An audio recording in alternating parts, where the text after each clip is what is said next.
ਆਪਣੇ ਘਰ ਵਿੱਚ ਲਾਣ ਲਈ ਮੇਲੇ, ਸਾਰਾ ਦਿਨ ਜੋ ਪਾਪੜ ਵੇਲੇ, ਮਿਹਨਤ ਤੇ ਮਜ਼ਦੂਰੀ ਕਰਕੇ,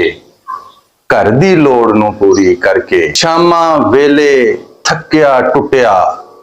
ਵਿੱਚ ਬਾਜ਼ਾਰੇ ਲੁੱਟਿਆ ਪੁੱਟਿਆ, ਖਾਲੀ ਜੇਬ ਦੇ ਭਾਰ ਨੂੰ ਚੁੱਕ ਕੇ, ਅੱਧਾ ਜੀ ਕੇ ਅੱਧਾ ਮੁੱਕ ਕੇ,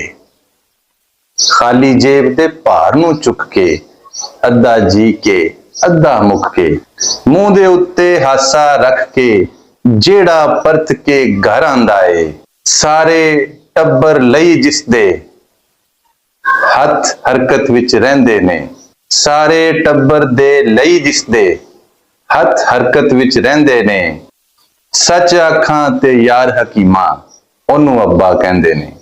ਸੱਚ ਆਖਾਂ ਤੇ ਯਾਰ ਹਕੀਮਾ, ਉਹਨੂੰ ਅੱਬਾ ਕਹਿੰਦੇ ਨੇ।